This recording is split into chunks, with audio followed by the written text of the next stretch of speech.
T20 world cup 2026 के लिए भारतीय टीम का ऐलान कर दिया गया है। हालांकि कुछ समय से चर्चा चल भी रही थी कि किसको टीम में जगह मिलनी चाहिए और किसको नहीं। फिर उसी बीच शनिवार को एक मीटिंग होती है बीसीसीआई हेड ऑफिस में। उस वक्त बीसीसीआई सेक्रेटरी देवजीत सेकैया भी मौजूद होते हैं। उनके अलावा अजित अगरकर और कप्तान सूर्य कुमार यादव होते हैं। मीटिंग होती है, मीटिंग में डिसाइड किया जाता है कि आखिरकार किसको टीम में सिलेक्ट किया जाए। हालांकि सूर्य कुमार यादव के फॉर्म को भी लेकर काफी ज्यादा चर्चा चल रही थी, बात की जा रही थी कि आखिरकार उनका क्या किया जाए। क्यों? क्योंकि उनका फॉर्म भी खराब चल रहा था। अभी साउथ अफ्रीका के साथ जो है वो सीरीज भी चल रही है, उसमें भी वो खासा जो है परफॉर्म नहीं कर पाए, तो उस पर भी सवाल उठाए जा रहे थे। लेकिन खैर, इस पे भी बात करेंगे, पहले आगे बढ़ते हैं। तो टीम में जो खास पॉइंट्स, महत्वपूर्ण बिंदु जिनको नोटिस किया गया है वो ये है कि किस किस की जो है सिलेक्शन किया गया है। उसमें सबसे जो पहले नाम, चर्चित नाम आ रहा है वो है ईशान किशन का। इनकी भी कहानी जो है वो काफी ज्यादा दिलचस्प है। इस पे हम जो है इत्मीनान से बात करेंगे, पूरी जानकारी देंगे। लेकिन उससे पहले ये बता दें कि कप्तान सूर्य कुमार यादव को ही चुना गया है। फिर उप कप्तान यानी कि वाइस कैप्टन जो है वो अक्षर पटेल को बनाया गया है। ईशान किशन के अलावा रिंकू सिंह को भी टीम में जगह मिली है और विकेट कीपर के तौर पर संजू सैमसन को भी पहले जो ऑप्शन के रूप में टीम में शामिल किया गया है। अब जब टीम का चयन हुआ तो घोषणा जो थी वो बीसीसीआई सेक्रेटरी ने की। लेकिन अजित अगरकर ने जो एक बयान दिया है वो बयान इसीलिए है क्योंकि शुभमन गिल को टीम में जगह नहीं दी गई है। इस पे काफी ज्यादा चर्चा भी की जा रही थी। हमने अपने पिछले वीडियो में भी इसका जिक्र किया था कि आखिरकार अब जब सैयद मुश्ताक अली ट्रॉफी हुआ, ईशान किशन ने इतना अच्छा परफॉर्म किया, तो उनकी वापसी होगी या नहीं, और अगर उनकी वापसी होती है तो उनकी जगह किसको टीम से हटाया जाएगा। इस पे काफी ज्यादा चर्चा चल रहे थे, लोग भी सवाल उठा रहे थे। तो अब वो नाम बाहर आ गया है। वो नाम है शुभमन गिल का, जिनको टीम से बाहर कर दिया गया। अब इसकी वजह ये दी गई है कि वो फिलहाल चोटिल भी चल रहे थे। साउथ अफ्रीका के साथ भी जब सीरीज हो रही थी तो चौथे उनको मुकाबले में बाहर कर दिया गया था क्योंकि वो चोटिल थे। लेकिन अब वजह दी गई है कि उनका खराब परफॉर्मेंस, खराब प्रदर्शन जो है वो कारण है कि उनको टीम में हिस्सा नहीं बनाया गया, क्योंकि वो पिछले वर्ल्ड कप में भी नहीं खेले थे। तो ये भी एक महत्वपूर्ण कारण जो है वो सामने आया है। और जब सूर्य कुमार यादव से पूछा गया कि आखिरकार गिल को टीम में जगह क्यों नहीं दी गई, तो उन्होंने साफ शब्दों में कहा कि हमें टॉप ऑर्डर में विकेट कीपर बैट्समैन चाहिए, इसीलिए हमने इस बार 2 विकेट कीपर बैट्समैन को मौका दिया है और टीम में उनको जो है अपना हिस्सा बनाया है।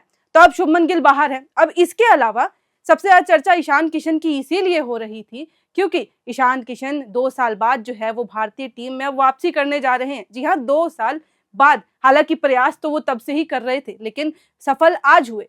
तो 2 साल पहले जो उन्होंने आखिरी मुकाबला खेला था वो नवंबर था, 2023 नवंबर, ऑस्ट्रेलिया के खिलाफ उन्होंने वो मुकाबला खेला था। और उसके बाद से ही वो लगातार प्रयास कर रहे थे कि वापिस से वो भारतीय टीम में आ सके, लेकिन वो सफल नहीं हो पा रहे थे। लेकिन अब जब मुश्ताक अली ट्रॉफी हुआ और वो कप्तानी कर रहे थे उस वक्त झारखंड की, और पहली बार कप्तानी करते हुए इन्होंने झारखंड को विजेता बना दिया। और ये पहली बार था जब झारखंड ने मुश्ताक अली ट्रॉफी, सैयद मुश्ताक अली ट्रॉफी का कप जो है वो उठाया था। अब इसमें खास एक कारण ये भी है, ईशान किशन का जो पूरा परफॉर्मेंस रहा इस दौरान, अगर हम उसकी बात करें तो उन्होंने टोटल जो है वो 10 मैचेस खेले और उनकी कप्तानी में वो सिर्फ केवल एक ही मैच जो है वो झारखंड हारा था। और उसके बाद वो फाइनल पहुंचे और फाइनल में भी जो उन्होंने धमाकेदार पारी खेली और उसी पारी के बदौलत झारखंड जो है वो पहली बार विजेता बना। और उन्होंने उसमें भी जो है वो 101 रन की महत्वपूर्ण पारी खेली थी, सेंचुरी लगाई थी। जिसके बाद से जब दूसरी पारी शुरू हुई तब जो है उनका परफॉर्मेंस देखने लायक था। जब कमेंटेटर्स भी बात कर रहे थे तो ये भी कहा जा रहा था, ये सवाल फिर बीच में फिर उठा कि क्या इस परफॉर्मेंस के बाद अब सिलेक्टर्स ईशान किशन पर जो है नजर रखे हुए हैं या नहीं, या क्या उनको जगह मिलेगी या नहीं। और अब आपको पता चली गया है, जब टीम का सिलेक्शन हुआ, अनाउंसमेंट की गई, तब ईशान किशन का नाम भी जो है वो सामने आया।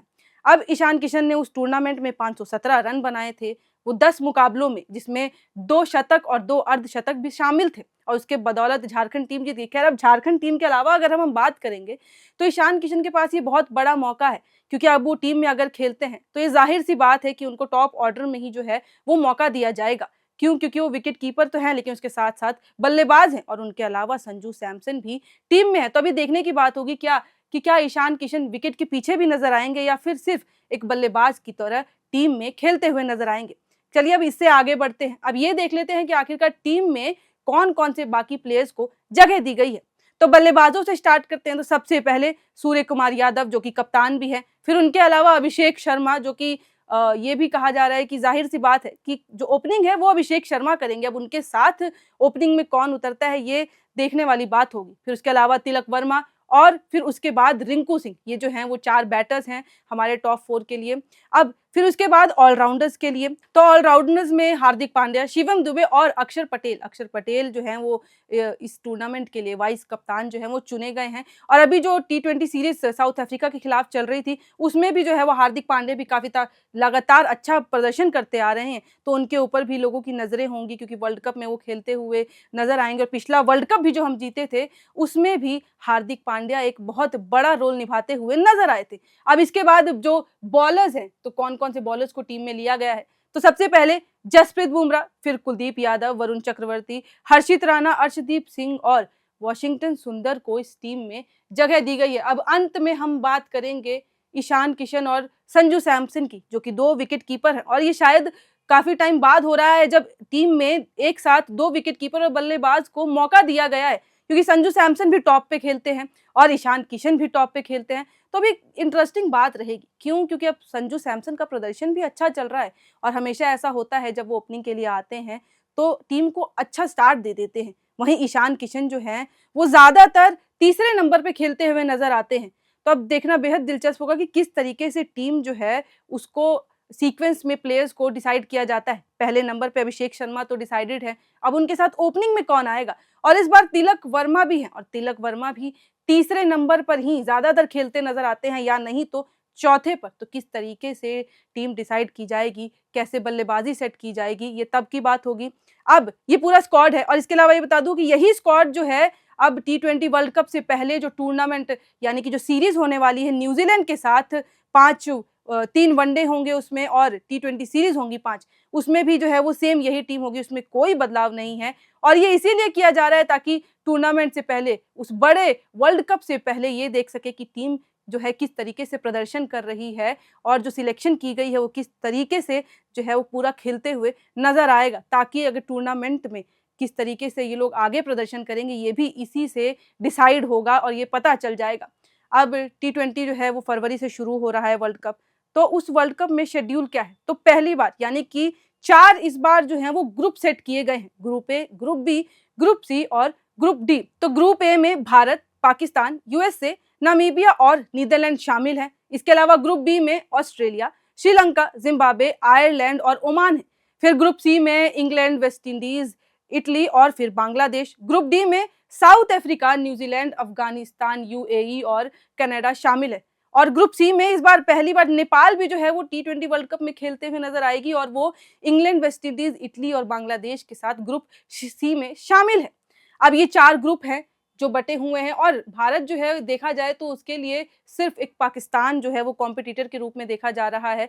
लेकिन जैसे हालात रहे हैं पिछले, अब पाकिस्तान को भी उस तरीके से खास तौर पे नहीं देखा जा रहा है और माना जा रहा है कि ग्रुप ए में टीम जो है वो अच्छा प्रदर्शन करेगी और टॉप भी कर सकती है। हालांकि वो तो ओवर कॉन्फिडेंस की बात है, हम इसको नहीं गिनना चाहेंगे क्योंकि आगे क्या होता है। अब T20 वर्ल्ड कप 2026 में भारत का ग्रुप मैच जो होगा उसका शेड्यूल क्या है, किसके साथ भारत खेलते हुए नजर आएगा, कौन कौन सी टीम्स होंगी, कब कब ये मुकाबले होंगे, ये भी, और कहाँ होंगे, कौन से स्टेडियम में होंगे, ये भी जरा जान लेते हैं, उन पे भी जरा नजर डालते हैं। तो 7 फरवरी को आप भारत को यूएसए के खिलाफ खेलते हुए देखेंगे, जो कि पहला जो है भारत का मुकाबला होगा। लेकिन उस दिन का यानी कि पहले दिन का ये दूसरा मुकाबला होगा जो वानखेड़े स्टेडियम में मुंबई में खेला जाएगा। फिर 12 फरवरी को नामीबिया के साथ होगा, दिल्ली में खेला जाएगा।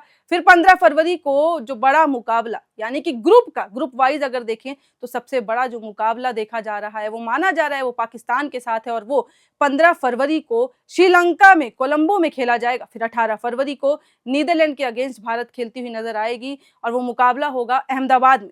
तो ये जो है वो ग्रुप स्टेजेस के जो मैचेस होने वाले हैं भारत के, ये उनकी शेड्यूल लिस्ट है, ये कि किस किस हिसाब से किस किस टाइम पे कौन कौन सी टीम के साथ भारत खेलते हुए नजर आएगा। तो ग्रुप वाइज में सिर्फ पाकिस्तान के साथ जो कॉम्पिटिटर है वो माना जा रहा है और बाकी टीम्स अब नहीं है, किस तरीके से प्रदर्शन करती हैं उसके हिसाब से वो उसी वक्त पता चलेगा, क्योंकि भारत का जो प्रदर्शन रहा है वो अभी तक T20 में अच्छा चल रहा है और साउथ अफ्रीका के साथ भी जो अभी T20 सीरीज हुई उसमें भी भारत 3-1 से जीत गया।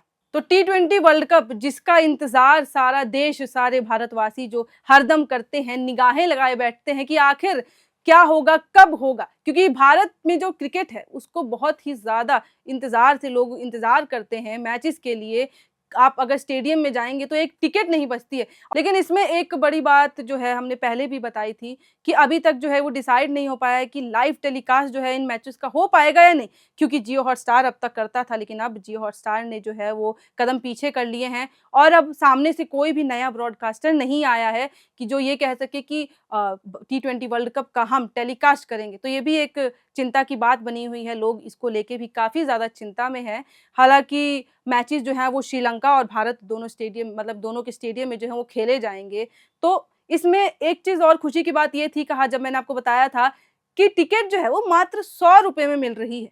लेकिन उससे पहले ये भी है कि जो लोग तो पहुँच जाएँगे, लेकिन जो लोग नहीं पहुँच जाएँगे, उनके लिए थोड़ी चिंता की बात है कि वो किस तरीके से मैच देखेंगे। बहरहाल अब आगे हम जब अपडेट्स आएँगी, क्योंकि अब लिस्ट आ चुकी है, टीम प्लेयर्स अनाउंस हो चुके हैं, लेकिन आगे अगर इसमें कोई भी चेंजेज़ होते हैं या फिर कोई और नई जानकारी आती है, तो वो हम आपके साथ साझा करेंगे। लेकिन आपको क्या लगता है जो हमने स्क्वाड बताया, क्या वो परफेक्ट स्क्वाड है टी20 वर्ल्ड कप के लिए? क्योंकि पिछली बार रोहित शर्मा और विराट कोहली मौजूद थे और उनका एक बहुत बड़ा रोल था टीम को जिताने में, और इस बार टीम जो है वो एक यंगस्टर्स की टीम है जिसमें विराट कोहली और रोहित शर्मा नहीं है। तो आपको क्या लगता है ये एकदम परफेक्ट टीम है या नहीं, या फिर किसी और को अगर जगह मिलनी चाहिए थी तो वो कौन हो सकता है? ये भी हमें कमेंट बॉक्स में लिख के ज़रूर बताइएगा। बाकी ऐसी स्पोर्ट्स की और छोटी-बड़ी हर खबर के लिए देखते रहें एयर नाउ।